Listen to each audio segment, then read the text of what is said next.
"He's just a waiter," my son-in-law proclaimed to the wedding guests, pointing at me with contempt, as if I were a shadow unworthy of his elite world. The guests nodded, and I silently filled their glasses. But when someone exclaimed, "My God, he's on TV!" my son-in-law dropped his champagne glass. That moment changed everything. Before we continue, please subscribe to the channel and let us know where you're listening in the comments. The gift box felt heavier in my hands than it should have. Michael's marble foyer stretched before me like a museum exhibit, all sharp edges and cold surfaces. Sophia appeared from the kitchen, her smile bright but strained. "Dad, you made it!" She kissed my cheek, glancing at the wrapped box. "What's that?" "Grandfather's watch," I said, my voice steadier than I felt. "Thought Sophia might want it for the wedding." Michael emerged from the living room, wine glass in hand, surveying me like I'd tracked mud across his Persian rug. His gaze lingered on my pressed khakis and polo shirt, my best clothes, but clearly not enough for his standards. "James!" His handshake was brief, dismissive. "Still working at that Italian place?" "Bella Vista, yes." I kept my voice level. "Antonio's been good to me." Michael's attention shifted to the gift. "What's in the box?" Sophia bounced on her toes. "Grandpa's watch. Dad, can I see it?" I unwrapped it carefully, revealing the gold pocket watch that had belonged to my father. Sophia's eyes widened, but Michael barely glanced at it. "Vintage," he said flatly. "Probably worth something to a collector." The dismissal stung. This wasn't about money. It was about family, about history. But before I could explain, Aunt Mary called from the dining room. "Dinner's ready." We moved to the table, another showcase of Michael's wealth. Crystal glasses caught the light from an ornate chandelier. I took the seat Sophia indicated, feeling increasingly out of place among the expensive settings. "So," I began, attempting conversation, "the wedding planning must be exciting. How many guests are you expecting?" Michael cut his steak with surgical precision. "We're keeping it intimate. Close friends, professional associates." "My colleagues from the firm," Sophia added. "Michael's business partners. Family, of course." "Of course," Michael echoed, but something in his tone made me look up. The conversation continued around me. Wedding venues, catering choices, flower arrangements. I listened, offering occasional comments, but Michael's responses grew shorter, his glances more pointed. Finally, he set down his fork. "James, I think we should discuss something." Sophia's fork paused halfway to her mouth. "Michael, it's about the wedding," he continued, his voice taking on a boardroom authority. "I've been thinking about the guest list, the atmosphere we want to create." My chest tightened. "What about it?" "Well," Michael leaned back in his chair, completely at ease. "My guests are influential people. Tech executives, venture capitalists, city council members. This isn't just a celebration, it's a networking opportunity." "Michael," Sophia's voice held a warning. He ignored her. "I need to be direct, James. You're a waiter. My guests move in different circles. Your presence would be problematic." The words hit like a physical blow. I felt my face flush, my hands tighten on my napkin. Around the table, silence settled heavy as lead. "That's my father," Sophia said, her voice sharp. "And I respect that," Michael replied smoothly. "But this wedding is an investment in our future. I won't risk my reputation because of misplaced sentimentality." I found my voice. "I raised Sophia. I worked double shifts to pay for her education. That was admirable," Michael cut me off. "But this is reality. You serve food for a living. My guests create jobs, fund startups, influence policy. Do you really think you belong in that conversation?" The room spun slightly. Sophia was saying something, her voice rising, but the blood rushing in my ears made it hard to focus. Aunt Mary cleared her throat uncomfortably. Michael stood up, his decision made. "Perhaps we should continue this discussion privately. James, would you join me on the terrace?" The sliding door closed behind us with a soft click, cutting off Sophia's protests from inside. Michael's terrace was like everything else in his house, expensive, designed to impress. Below us, workers were setting up white chairs in the garden, stringing lights between trees. My daughter's wedding preparations happening right in front of me. Michael positioned himself against the railing, the garden backdrop framing him like a portrait of success. I stood awkwardly near the door, still clutching the gift box. "Beautiful view, isn't it?" He gestured toward the city lights beyond his property. This house cost me $2.3 million. The wedding alone is running $200,000. The number hit me like a slap. 200,000? I'd never seen that much money in my lifetime, let alone spent it on a single day. 200? I started. 1,000, yes. Michael's smile was cold. Flowers are 15 grand. The photographer, another 8. Sophia's dress? $12,000. Each figure was a reminder of the gap between us. I watched the workers below arranging chairs that probably cost more than my monthly rent. I paid for Sophia's college, I said, my voice quiet but steady. 4 years at Berkeley. Worked double shifts, saved every tip. For her apartment when she graduated. For her car. That was then. Michael's interruption was sharp. This is now. She's my responsibility. And I'm telling you, your presence at this wedding would be an embarrassment. The words burned. I looked down at the gift in my hands. My father's watch that had seemed so meaningful an hour ago. You can't just... I can, and I will. Michael moved closer, his voice dropping to a whisper. Do you understand what this day means? Senator Williams will be there. The mayor. CEOs whose companies could change Sophia's future. And you want to, what, serve them drinks? Through the glass door, I could see Sophia pacing in the dining room, her face twisted with worry. She kept glancing toward the terrace, but made no move to interrupt. She's my daughter, I said. She's my fiancée. Michael's voice was final. And I won't let you turn her wedding into a charity case. This isn't about family sentiment, James. This is about protecting what matters. The workers below had nearly finished with the chairs, row after row of white seats, all facing an altar where my daughter would marry this man, where I wouldn't be allowed to sit. Fine. The word came out barely audible. I won't come. Michael's expression didn't change, but I caught a flicker of satisfaction in his eyes. I'm glad we understand each other. I turned toward the door, the conversation clearly over. My reflection in the glass looked old, defeated. Behind me, Michael remained at the railing, probably already planning which important person would sit in what should have been my seat. James. His voice stopped me at the door. Leave the watch. Sophia shouldn't be burdened with reminders of complications. I paused, my hand on the door handle. The gift box felt impossibly heavy. Without looking back, I stepped inside, walking past Sophia's questioning gaze, past Aunt Mary's concerned frown. I made it to the front door before Sophia caught up with me. Dad, wait. It's fine, sweetheart. I kissed her forehead, still holding the unwrapped watch. Congratulations on your engagement. I walked to my car without looking back, the weight of Michael's dismissal settling into my bones like winter cold. The drive home took me through 3 different worlds. Michael's neighborhood, with its manicured lawns and electronic gates, gave way to middle-class suburbs.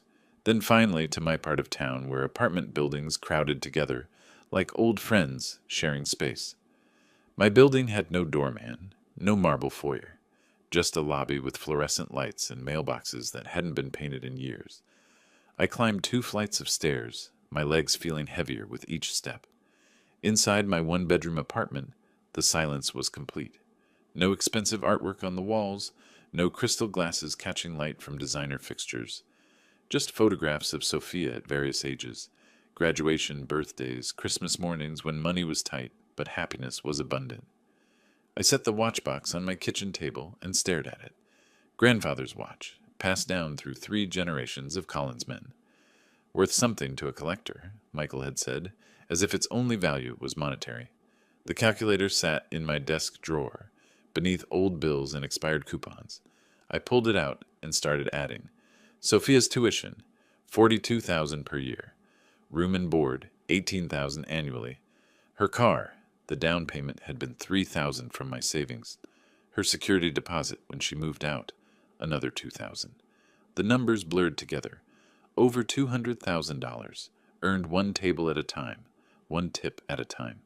20 years of double shifts and aching feet and polite smiles for customers who barely saw me as human. My phone buzzed. Sophia's name appeared on the screen. Dad? Her voice was thick with tears. I'm so sorry about tonight. It's okay, sweetheart. It's not okay. Michael had no right to talk to you like that. You're my father. You should be at my wedding. I closed my eyes, listening to her pain. Sometimes life isn't fair, Sophia, but I'll find a way to be there for you. How? Michael meant what he said. He won't change his mind. Through my bedroom window, I could see the lights of downtown where Bella Vista sat among dozens of other restaurants, where I'd worked for 15 years, invisible in my black vest and white shirt, serving people who never learned my name. Don't worry about it, I told her. Just focus on being happy. That's all I've ever wanted. After we hung up, I sat in the growing darkness, thinking about Michael's words. You serve food for a living, as if that made me less of a person, less worthy of witnessing my own daughter's wedding. I walked to my closet and pulled out my work uniform. Black pants, white shirt, black vest, the costume of invisibility that had paid Sophia's way through life. How many important dinners had I served?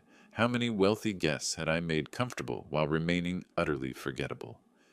The uniform felt different in my hands tonight, not like a symbol of servitude, but like armor, like possibility.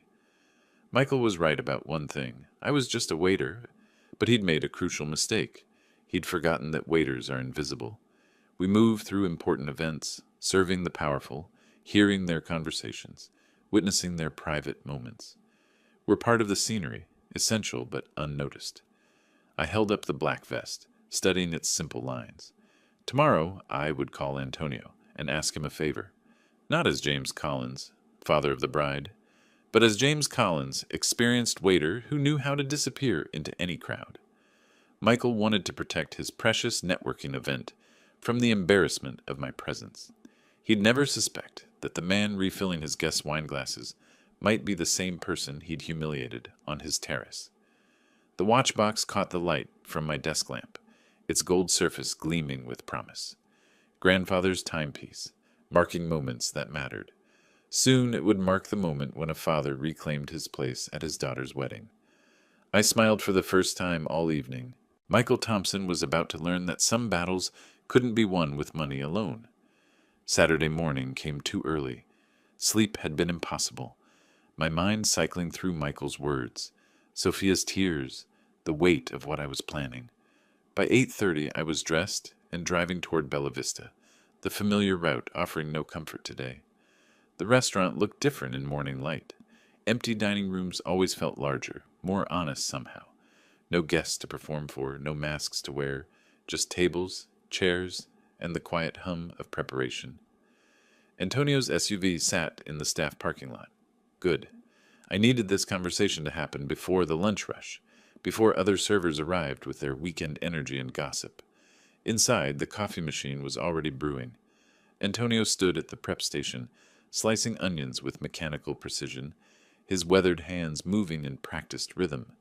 20 years of friendship had taught me to read his moods. Today he seemed troubled. "You're early," he said without looking up. "Saturday shifts don't start until 10. "Couldn't sleep?" I poured coffee into 2 mugs, adding sugar to his the way he liked it. The ritual felt important, grounding. "Antonio, I need to ask you something." He accepted the coffee, finally meeting my eyes.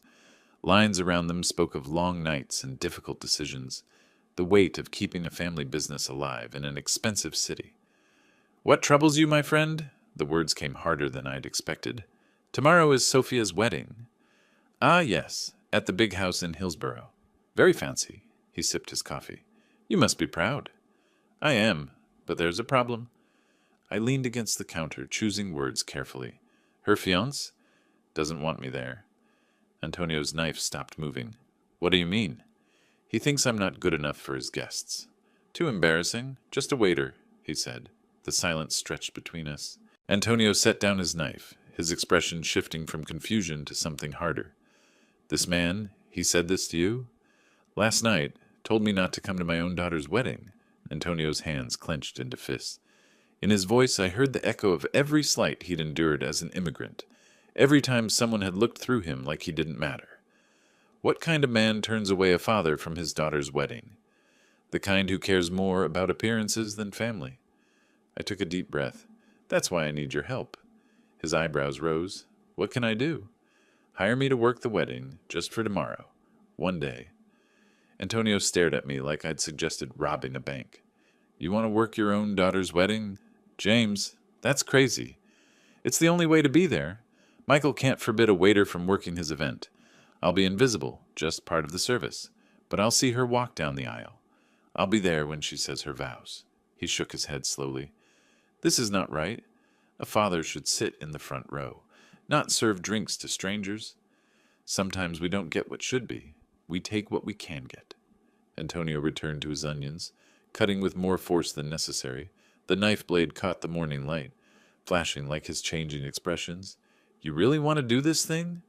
I've never wanted anything more. Another long silence. Outside, delivery trucks rumbled past, starting their daily routes. Normal Saturday morning sounds for everyone except me. The catering company, they handle the service, Antonio said finally. But I know the manager, Giuseppe Torino. We worked together years ago. My chest tightened with hope. Would he add me to the crew? For you? Yes. Giuseppe owes me favors. Antonio wiped his hands on his apron. You're sure about this, James? Once you start serving that man's guests, there's no going back. No dignity in retreat. My dignity isn't in question here. His is. Antonio studied my face, searching for doubt he wouldn't find. After 20 years, he knew my stubborn streak as well as anyone. Okay then, I'll call Giuseppe this morning. You'll work the wedding tomorrow. Relief flooded through me like warm coffee on a cold morning. Thank you, Antonio. I won't forget this. You're a good man, James Collins. If that fancy son-in-law can't see it, that's his blindness, not your fault. I finished my coffee, already mentally preparing for tomorrow. Black pants, white shirt, bow tie if required, the uniform of invisibility that would let me witness the most important day of my daughter's life. What time should I be there? Setup starts at 11. Giuseppe will expect you then. Antonio returned to his prep work. And James, don't let that man make you feel small. You've earned your place in this world. Walking back to my car, I felt lighter than I had in hours. Tomorrow, Michael Thompson would learn that some battles couldn't be won with money and threats. Some fathers couldn't be bought, intimidated, or erased. The morning sun felt warmer on my face. One more day to wait.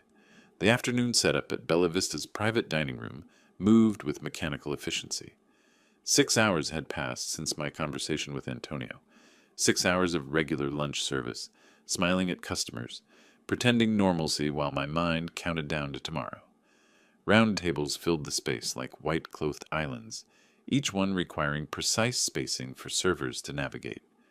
I moved between them with practiced ease, adjusting angles, ensuring the room flowed properly for tomorrow's service.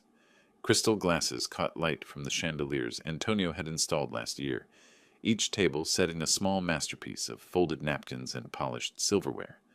Sophia's wedding reception would be beautiful, even if I'd only see it from the kitchen's perspective. The sound of voices from the lobby made me look up. Sophia's laugh carried through the doorway, bright and nervous, followed by heavier footsteps on marble floors. Michael's voice cut through the afternoon quiet. The flowers should be positioned there, not blocking the dance floor. My hands stilled on the tablecloth I was adjusting. They were here for the final walkthrough, checking details for tomorrow's perfection. I hadn't expected this, hadn't prepared for seeing them before the wedding day. Dad? Sophia's voice floated from the doorway. I turned, forcing a smile. She looked radiant in her casual clothes, cheeks flushed with excitement and pre-wedding stress. Behind her, Michael's expression shifted from confusion to recognition to something much darker. What are you doing here? His words came out sharp, accusatory. Working, I kept my voice level, professional. Antonio asked me to help with setup. Michael's face went rigid. You can't be serious. Sophia stepped between us, her wedding glow dimming. What's wrong now? Your father is manipulating the situation, Michael said, his voice rising. I told him not to come to the wedding, so he gets himself hired as staff. I'm here to work, I repeated, straightening another chair. Nothing more. This is manipulation, Michael's control cracked. You want to humiliate me in front of my guests. The accusation hung in the air like broken glass. Sophia's hands pressed to her mouth, her eyes wide with the realization that her wedding day was becoming a battlefield. Stop it, both of you. Her voice cracked with emotion. This is supposed to be the happiest day of my life. Michael pointed at me like I was contaminating his perfect event. He's doing this on purpose, making himself the victim, forcing his way into spaces where he doesn't belong. I belong wherever my daughter is, I said quietly. Not anymore. Michael's mask of civility finally slipped completely. She's my responsibility now, my wife, my guests, my event, and I won't have you serving drinks to people who matter while playing the martyred father. Sophia stepped toward me, tears starting. Dad, you don't have to do this. Yes, I do. I touched her shoulder gently. But don't worry. Your guests won't even notice I'm here. I'll just do my job. Your job, Michael spat, is to stay away. This wedding costs more than you make in 5 years. I won't let you turn it into some pathetic statement about your wounded pride. The numbers again. Always back to money with him, as if dollar amounts determined human worth. My pride isn't wounded, I said. It's intact. Michael's laugh was harsh. Is it? Then why this charade? Why not accept that some doors are closed to you? Because she's my daughter, and tomorrow, when she needs her father's blessing, I'll be here to give it. As hired help, as whatever it takes. Sophia was crying now, quiet tears that broke my heart. Her perfect wedding planning, destroyed by the 2 men who should have been protecting her happiness. Michael turned toward the door, his decision made. We'll see about that. The threat in his voice was unmistakable. Sophia followed him, casting one last apologetic look over her shoulder. I'm sorry, Dad. Don't be, sweetheart. Just focus on being happy tomorrow. They left, their footsteps echoing down the marble hallway. I returned to adjusting tables, but my hands shook slightly now. Michael's parting words carried weight, the promise of action, not empty anger. Through the dining room windows, I watched their car pull away. Tomorrow would bring more than I'd bargained for, but tonight I'd finish preparing the room where my daughter would celebrate the beginning of her new life. Whatever Michael was planning, I'd be ready. Evening shadows stretched across Bella Vista's dining room as I polished the last of the silverware. The tables stood ready like soldiers in formation, each place setting perfect for tomorrow's guests. 4 hours had passed since Michael's departure, 4 hours of steady work that kept my hands busy while my mind churned. The kitchen doors swung open. Antonio emerged from his office, his expression serious in a way that made my stomach clench. Something had changed in the hour since I'd last seen him. James, my friend? His voice carried weight. We need to talk. I set down the silver serving spoon I'd been polishing. What happened? Antonio pulled out a chair at the nearest table, settling his bulk into it like a man carrying bad news. The gesture itself was telling. Antonio rarely sat during work hours. Your son-in-law came back. My hands stilled. When? Hour ago. Drove up in that expensive car, marched in here like he owned the place. Antonio's weathered face hardened. Made me an offer I was supposed to find irresistible. The words hit like cold water. Michael hadn't accepted defeat on the terrace. Of course he hadn't. Men like him didn't accept anything that challenged their control. What kind of offer? Antonio leaned forward, his voice dropping. $5,000, cash, for not letting you work tomorrow. The number stunned me. 5,000 was more than I made in 2 months. Money that could transform Antonio's struggling restaurant. The casual dismissal of such an amount revealed how desperate Michael had become. What did you tell him? I told him principles aren't for sale. Antonio's eyes flashed. Then he got angry. Started talking about health inspectors, liquor license reviews, how many important people he knows in city government. My chest tightened. Michael wasn't just trying to buy Antonio's cooperation. He was threatening his livelihood, the family business that had taken 20 years to build. Antonio, you don't have to. Stop. He held up a weathered hand. You think I survived 20 years in this business by backing down from bullies? Your son-in-law, he made a mistake. He showed me who he really is. The quiet intensity in Antonio's voice was more frightening than any shouting. This was a man who'd built something from nothing, who understood the difference between strength and power. What exactly did he say?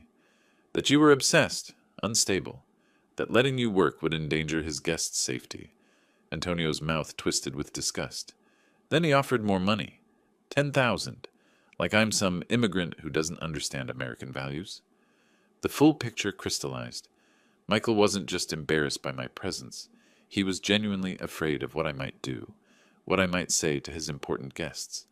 The control he'd worked so hard to establish was slipping. "I'm sorry he threatened you." "Threats?" Antonio laughed, but there was no humor in it. "Let him try. I have friends, too. Not rich friends, but good friends. Friends who understand loyalty." I resumed polishing silverware, needing the motion to process what I'd learned. Michael's desperation ran deeper than wounded pride. This was about something fundamental, his need to control every aspect of his world, to eliminate any variable that might expose his insecurities. "So what happens tomorrow?" "Tomorrow you work." Antonio stood, decision made. "Giuseppe expects you at 11. And if your son-in-law wants to make trouble, he'll discover that immigrants know how to fight back."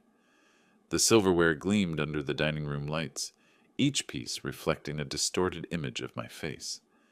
Tomorrow, I'd use these same utensils to serve Michael's guests, moving through his perfect event, like a ghost he couldn't exorcise. "Thank you, Antonio, for everything." "Don't thank me yet." His expression grew troubled. "Men like your son-in-law, they don't give up easy. Tonight, he'll be making more phone calls, pulling more strings. Tomorrow might not go the way either of us expects." I looked around the dining room one final time.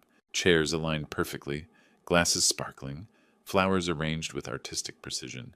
Sophia's wedding reception ready for guests who would never know about the battle being fought for access to it.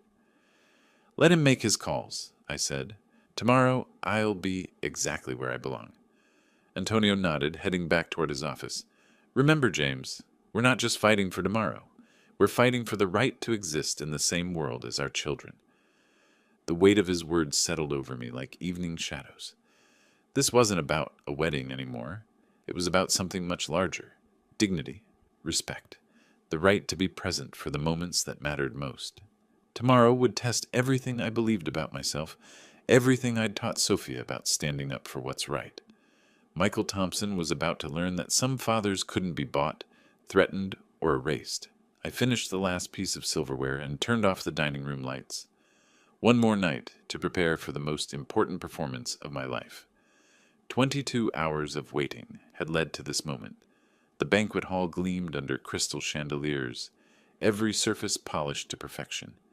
White roses cascaded from tall centerpieces, their petals catching the evening light like scattered diamonds. I moved through this elegance carrying a silver tray of champagne flutes, invisible in my black vest and bow tie. The first guests arrived precisely at 5. Tech executives in $1,000 suits, venture capitalists whose casual conversations involved millions, city officials whose handshakes could change policies. Michael's people, the ones who mattered in his carefully constructed world. "Champagne?" I offered the tray to a distinguished woman in pearls, her evening gown probably worth more than I earned in 6 months. "How lovely," she smiled, accepting a glass. "What an elegant affair. Michael certainly knows how to host." Through the crowd, I caught sight of the head table where Sophia glowed in her wedding dress, radiant despite the undercurrents swirling around her special day. Michael stood beside her, greeting guests with practiced charm, though his eyes kept finding me across the room. An elderly gentleman in a perfectly tailored tuxedo approached my station. "Excellent service, young man. You're very attentive."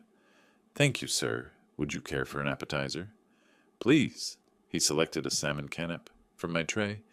"You carry yourself well. Not many waiters have such natural grace these days." The compliment warmed me more than it should have. Natural grace. If only he knew the years of training that had created this ease of movement, this ability to navigate social spaces with quiet confidence. "James has worked with us for many years." Antonio's voice came from behind me. "One of our finest staff members." The gentleman nodded approvingly. "It shows. Proper service is becoming a lost art." Michael's voice carried across the room as he laughed at someone's joke, but his laughter seemed forced, his glances in my direction increasingly frequent. Each time our eyes met, I saw the same calculation, wondering when I might crack, when the humiliation might become too much. A young woman in a stunning blue dress approached. "Excuse me, could you help my grandmother to her seat? She's having trouble with her walker." "Of course." I set down my tray and offered my arm to the elderly lady, guiding her carefully between tables. Her grateful smile reminded me of similar moments from long ago, when courtesy wasn't just professional training, but natural instinct. "Such a gentleman," she murmured. "Your parents raised you well." If only she knew my parents had been gone for decades, that everything I'd learned about grace under pressure came from years of performing, for audiences far larger than this one. The dining room filled steadily with Michael's chosen guests. Each face represented influence, wealth, connections that could advance careers or destroy them with a whispered word. They spoke in the casual tones of those accustomed to power, discussing stock options and political appointments like others might talk about weather. Sophia caught my eye from across the room and offered a subtle smile, grateful, apologetic, proud. In that moment, she looked exactly as she had at 5 years old, when she'd insisted I wear a crown to her imaginary tea parties, because fathers should look important too. Michael moved toward the head table, preparing for the traditional toasts. His confidence seemed restored now, surrounded by his peers, secure in his territory. The nervous energy from yesterday had transformed into something more dangerous, the assurance of a man who believed he controlled every variable. I refreshed champagne glasses around the room, ensuring everyone was prepared for the formal ceremony portion of the evening. The crystal sang softly as glasses touched, a delicate music that spoke of celebration and joy. At the head table, Michael stood and tapped his glass with a silver spoon. The room's conversation gradually quieted, all attention turning toward the groom, who commanded their respect through wealth and influence. "Ladies and gentlemen," his voice carried easily across the space, "if I could have your attention for a moment." The room fell silent as Michael's voice commanded attention. I continued moving between tables, refilling glasses that barely needed refreshing, my trained hands steady despite the growing tension in my chest. "Thank you all for sharing this incredible evening with Sophia and me," Michael began, his tone warm and confident. "We're surrounded by the people who matter most, colleagues who've built this community, friends who've supported our journey, family who've shaped our values." Applause rippled through the crowd. Sophia beamed up at him, her face glowing with bridal joy and champagne. I paused near a corner table, champagne bottle poised, waiting for the toast to conclude. Michael's expression shifted subtly, his eyes finding mine across the room. Success in life comes from understanding your place, from recognizing what truly matters. We've invited people tonight who represent excellence, achievement, the very best of what our society offers. Something cold settled in my stomach. The toast was taking an unexpected turn, moving away from traditional celebration towards something more pointed. "Which makes it important," Michael continued, his voice gaining edge, "to acknowledge different levels of contribution. Not everyone reaches the same heights. Not everyone matters equally." Several guests shifted uncomfortably. This wasn't the warm, unifying message wedding toasts typically delivered. "Take this man, for instance." Michael's hand gestured directly at me, causing every head in the room to turn. "James Collins. He's just a waiter, never amounted to anything significant, never built anything lasting. A man who peaked in his 20s and has spent 40 years sliding downward." The champagne bottle felt impossibly heavy in my hands. Sophia's face had gone white, her eyes wide with horror. Around the room, guests exchanged uncertain glances, clearly uncomfortable with the cruelty unfolding before them. "He wants to be part of this celebration." Michael's voice grew stronger, fed by the attention. "But the truth is, there are makers and there are servers, leaders and followers, people who matter and people who simply exist to facilitate the lives of those who do." I set the champagne bottle on the nearest table with careful precision. My hands remained steady, though my heart hammered against my ribs. "Michael, please stop." Sophia's voice was barely audible, lost in the stunned silence. But Michael was beyond stopping now, drunk on power and the intoxication of public dominance. Some people spend their lives dreaming of significance, while others actually achieve it. The difference is fundamental, unchangeable. Natural selection in action. I straightened my bow tie and smoothed my vest, habits from another lifetime asserting themselves automatically. When I spoke, my voice carried clearly across the silent room. "Would anyone like more champagne?" The simple question, delivered with perfect composure, seemed to break Michael's momentum.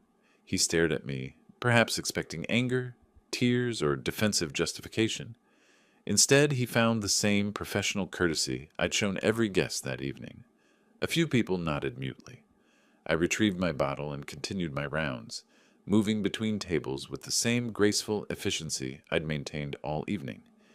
Each pour was precise, each interaction courteous and warm. Michael remained standing, his toast hanging unfinished in the air.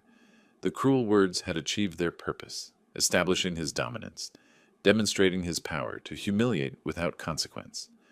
But something in my calm response seemed to rob him of the satisfaction he'd expected. An elderly woman near the window cleared her throat. "Perhaps we should eat dinner now?" Others murmured agreement, grateful for any escape from the uncomfortable moment. Sophia pressed her napkin to her eyes, trying to preserve her makeup while processing the horror of what had just occurred. I reached their table last, approaching with the same professional demeanor I'd shown everyone else. "More champagne for the bride and groom?"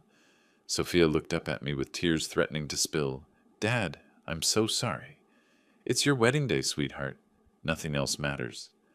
Michael watched our exchange with narrowed eyes, perhaps realizing that his public attack had failed to break me as intended. If anything, my composure made his cruelty appear petty and small. The room buzzed with uncomfortable energy, guests struggling to process what they'd witnessed. Conversations restarted gradually, but the celebration's joy had been poisoned by Michael's display of power. I moved toward the kitchen to check on the next course, leaving behind a room full of people who would remember this evening not for its elegance, but for the moment when a groom chose cruelty over celebration. The damage was done, but I was still standing. 15 minutes had passed since Michael's toast, and the room still hummed with residual discomfort. Conversations had resumed, but they carried an artificial quality, guests working harder than usual to maintain festive spirits. I continued my service rounds, offering second helpings and clearing plates with the same quiet efficiency. Near the far wall, a young man in his 20s sat scrolling through his phone, occasionally glancing at the television mounted above the bar. Bella Vista kept classic films playing during events, Antonio's touch of old Hollywood glamour that distinguished his venue from sterile hotel ballrooms. The young man's attention drifted between his device and the screen, where black and white images flickered in the background of the wedding chatter. Something caught his focus, causing him to lean forward and study the television more intently. I was clearing glasses from a nearby table when I heard his sharp intake of breath. "Oh, my word," he said, loud enough to catch his companion's attention. "He's on television." Several guests looked up from their conversations, following his gaze to the screen above the bar. The young man's excitement was infectious, drawing more eyes toward whatever had captured his interest. "That's the same man." His voice carried clearly across the dining room now. "The waiter!" The word rippled through nearby tables like a stone dropped in still water. Heads turned between the television screen and my position near the dessert station, trying to understand the connection being made.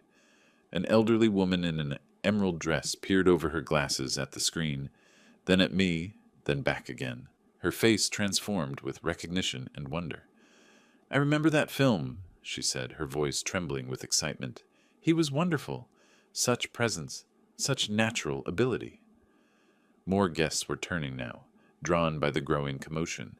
The television showed a young man in a naval uniform, his face earnest and hopeful as he spoke to someone off camera. The image was crisp despite its age, every detail clear under the restaurant's careful lighting. "That's definitely him," another voice confirmed. 30 years younger, but absolutely the same person. I felt the weight of every gaze in the room settling on me like spotlights. The careful invisibility I'd maintained all evening evaporated in an instant, replaced by the uncomfortable exposure I'd spent decades avoiding. Michael's champagne glass slipped from his fingers, hitting his plate with a sharp crack that seemed to echo through the sudden quiet. His face had gone pale, mouth slightly open as he stared between the television and me. "Ladies and gentlemen," the young man called out, now standing in his excitement, "we have a genuine movie star serving our champagne." The revelation spread through the room like wildfire. Guests pulled out phones, searching movie databases and streaming services. Elderly attendees shared memories of seeing my films in theaters, their voices growing animated with nostalgia and discovery. James Collins, one woman read from her phone. 7 major films between 1988 and 1995. Golden Globe nomination for Atlantic Crossing. Sophia's hands pressed to her mouth, her eyes wide not with shame but with dawning understanding. She was seeing her father's sacrifices through new eyes, comprehending the magnitude of what he'd given up for her future. I continued clearing the table in front of me, my movements unchanged despite the scrutiny. The young man on the television screen delivered his lines with passion and conviction, while the older man in the dining room simply did his job. "Why didn't you say anything?" a guest called out, his tone respectful rather than mocking. I looked up from the plates I was stacking, meeting his gaze with the same quiet dignity I'd maintained all evening. "Tonight isn't about me." The simple response seemed to deepen the room's fascination. Here was a man who had commanded theater screens, who had been recognized and celebrated, now serving champagne without seeking recognition or special treatment. Michael remained frozen at the head table, his elaborate plans for dominance crumbling around him. The man he'd publicly dismissed as insignificant had just been revealed as someone who had achieved exactly the kind of recognition Michael desperately craved. Around the room, phones emerged as guests searched for clips and photographs, eager to connect their glamorous discovery with the gracious server who had impressed them all evening. The television continued playing, indifferent to the drama unfolding in its glow. The room pulsed with excited whispers and pointing fingers. Guests huddled around phones, searching for clips and photographs, their faces bright with the thrill of discovery. I continued holding my empty serving tray, feeling the weight of every gaze but maintaining the same professional posture I'd carried all evening. The whispers grew louder. 7 films between 1988 and 1995. Golden Globe nomination. I remember seeing him in theaters. The excitement was infectious, spreading through the dining room like ripples on a pond. I set my tray on the nearest table and slowly untied my apron. The simple gesture felt monumental, like removing a costume I'd worn for too long. Beneath it, my white shirt and black vest remained, but something fundamental had shifted. "Yes," I said, my voice carrying easily across the suddenly quiet room. "That's me in the film. I was once an actor." The admission seemed to release something in the air. Guests leaned forward, drawn by the quiet confidence in my tone. "But when Sophia was born," I continued, glancing toward my daughter's tear-streaked face, "I chose family. I chose love over spotlights, steady work over uncertain fame, and I've never been ashamed of serving others, of honest work that paid for my daughter's education and future." Sophia pushed back her chair and moved toward me, her wedding dress rustling against tables as she navigated through the crowd. Other guests stepped aside, creating a path between us. "Dad?" Her voice broke on the word. "Why didn't you ever tell me?" I reached out and took her hands, feeling their tremor through her white gloves. "The past doesn't define us, sweetheart. What matters is that I'm here, with you, on the most important day of your life." Tears spilled down her cheeks, carrying mascara in dark trails. "You gave up everything for me." "I gained everything," I corrected. "A daughter who became an extraordinary woman. 28 years of watching you grow, learn, succeed. No role could have given me that." Around us, the room had fallen completely silent. Even the kitchen staff had emerged from their station, drawn by the emotion unfolding in their dining room. An elderly man near the windows stood first. "You're a true gentleman, sir." The words seemed to break a dam. Other guests rose, their applause starting tentatively but growing stronger. Soon the entire room was standing, celebrating not the revelation of a former celebrity, but the recognition of genuine character. "To James!" someone called out. "To real men who choose family," another voice added. The applause continued, warm and sustained. I looked around at faces that had witnessed my humiliation an hour earlier and now showed nothing but respect and admiration. Sophia wrapped her arms around me, her wedding veil cascading over both our shoulders. "I'm so proud to be your daughter." At the head table, Michael remained seated, his face pale and his champagne glass forgotten in his hand.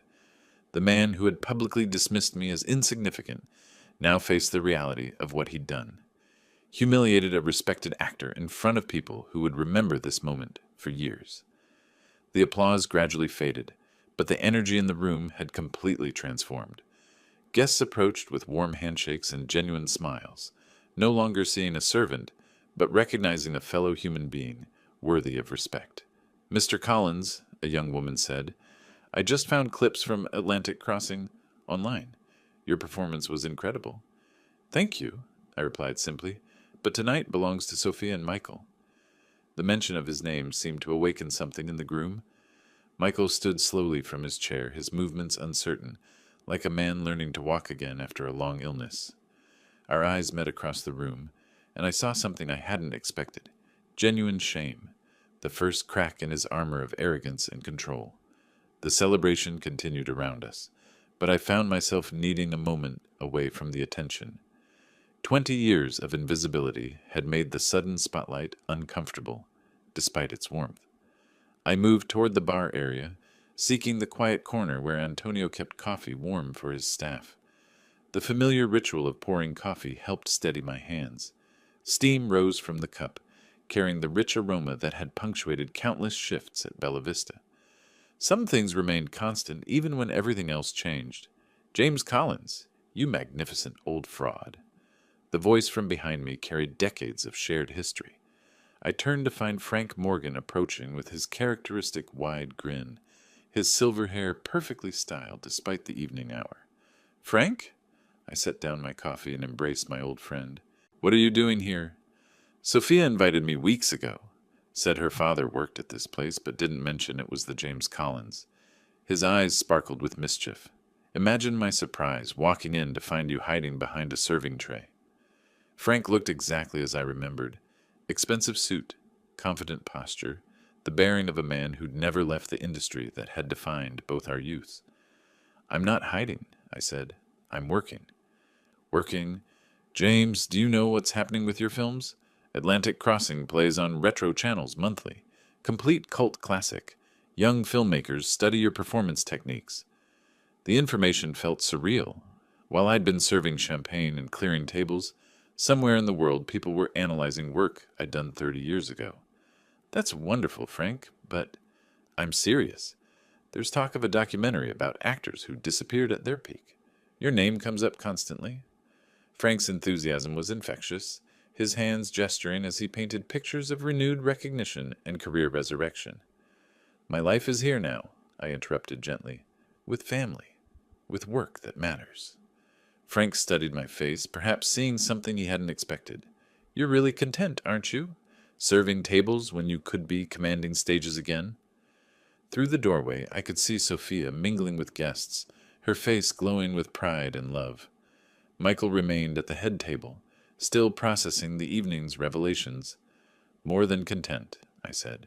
"Fulfilled in ways I never was during my acting days. But the opportunities, James. The industry has changed. Character actors are in demand. Your experience, your natural presence."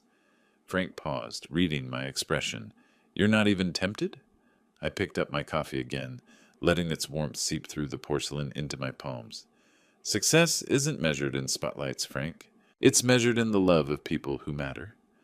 Frank followed my gaze toward Sophia, understanding dawning in his expression. "She doesn't know, does she? About how big you really were? She knows I love her. Everything else is just background noise." "James Collins, the philosopher," Frank chuckled, but his tone carried respect rather than mockery. "You always were different from the rest of us." "Not different, just clear about priorities." We stood in comfortable silence, two old friends separated by decades of different choices. Frank's path had led through continued industry connections, mine through serving trays and parent-teacher conferences. Neither was wrong, but only one had brought me peace. "The offer stands," Frank said quietly. "If you ever want to explore possibilities, I know people who would be thrilled to work with you again." "I appreciate that, truly, but my performing days are behind me." Frank nodded, finally understanding that this wasn't false modesty or fear, but genuine contentment with the life I'd built. Across the room, I noticed Michael standing now, his posture different than before. The arrogance had drained from his shoulders, replaced by something heavier, the weight of recognition and regret. I should get back, I said to Frank. Family obligations. Of course, Frank clasped my shoulder. For what it's worth, you made the right choice. That daughter of yours looks at you like you hung the moon. As Frank melted back into the crowd of guests, I finished my coffee and prepared to return to whatever came next. The evening had brought revelations I'd never expected, but my priorities remained unchanged. Sophia's happiness, family peace, the simple satisfaction of work well done. Michael was walking toward the microphone now, his face set with determination. Michael's approach to the microphone drew every eye in the room. His earlier confidence had evaporated, replaced by the careful movements of a man navigating unfamiliar, emotional territory. I remained near the bar, watching as my son-in-law prepared to address the same audience he'd commanded so cruelly an hour before. He tapped the microphone, and the room quieted instantly. Wedding guests who had been chatting excitedly about my acting career turned their attention to the man who had publicly humiliated me, curious about what he might say now. "Ladies and gentlemen," Michael began, his voice lacking its previous authority. "Earlier tonight, I said things that were inexcusable. I want to apologize, especially to James." The silence was absolute. Even the kitchen staff had stopped their cleanup to listen. I was wrong, completely wrong. Michael's eyes found mine across the room. He's not just a waiter. He's a wonderful father, a man of genuine character, and someone who gave up fame to raise his daughter with love and dedication. His voice caught slightly on the words, the practiced businessman struggling with public vulnerability. I judged him by superficial standards, by income and social position, when I should have recognized the depth of his character. James Collins is more of a man than I realized, and I'm sorry it took this evening for me to see it. Michael paused, gathering courage for what came next. "James, if you'll accept it, I'd like to start over, not as the embarrassing father-in-law I tried to hide, but as Sophia's beloved father, welcomed and honored in our family." The room held its breath. All eyes turned to me, waiting for my response to this public reversal. I walked toward the head table, my steps measured and calm. Sophia watched with tears streaming down her face, her hands pressed to her heart. "Thank you, Michael," I said, my voice carrying clearly through the quiet room. "Family is what matters most. Everything else is just noise." I extended my hand to him. He took it with both of his, the gesture more than a handshake. It was a bridge across the chasm his earlier cruelty had created. "I'm sorry," he whispered, loud enough for nearby guests to hear. "I was threatened by your relationship with Sophia, scared you'd make me look small by comparison." "You did that yourself," I replied gently, "but we can move forward from here." Sophia stood and moved toward us, her wedding dress flowing around her like clouds. She wrapped her arms around both of us, creating a circle of reconciliation that had seemed impossible an hour earlier. "I love you both," she said through tears of joy rather than pain. The room erupted in applause, but this time it felt different. Not the polite recognition of social obligation, but genuine celebration of authentic resolution. Guests rose from their seats, raising glasses in spontaneous toasts. "To James! To family! To real character!" Antonio emerged from the kitchen, his weathered face bright with satisfaction. 20 years of friendship had led to this moment of vindication, and his smile said everything words couldn't express. As the applause continued, Michael turned to address the room one final time. Tonight was supposed to be about celebrating love and new beginnings. It took me too long to realize that love includes honoring the people who shaped the woman I'm lucky enough to marry. He lifted his champagne glass. "To James Collins, actor, father, and the man who taught my wife that true success means putting family first." The toast echoed through the room, glasses clinking in harmony rather than obligation. The celebration that had begun as a display of wealth and status had transformed into something deeper, a recognition of authentic values and genuine character. Sophia took my arm as the formal dinner concluded and the dancing began. "Would you honor me with the father-daughter dance, Dad?" "Always," I replied. As we moved onto the dance floor, I caught sight of my reflection in the mirrors along the wall, still wearing my waiter's vest and bow tie, but somehow looking different. Not like hired help, but like exactly who I was, a father celebrating his daughter's happiness. The music began, and Sophia and I danced while wedding guests formed a circle around us. Michael watched with a genuine smile, his earlier arrogance replaced by what looked like gratitude.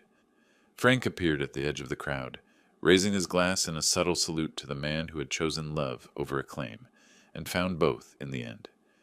If you like this story, please like this video, subscribe to the channel, and share your impressions.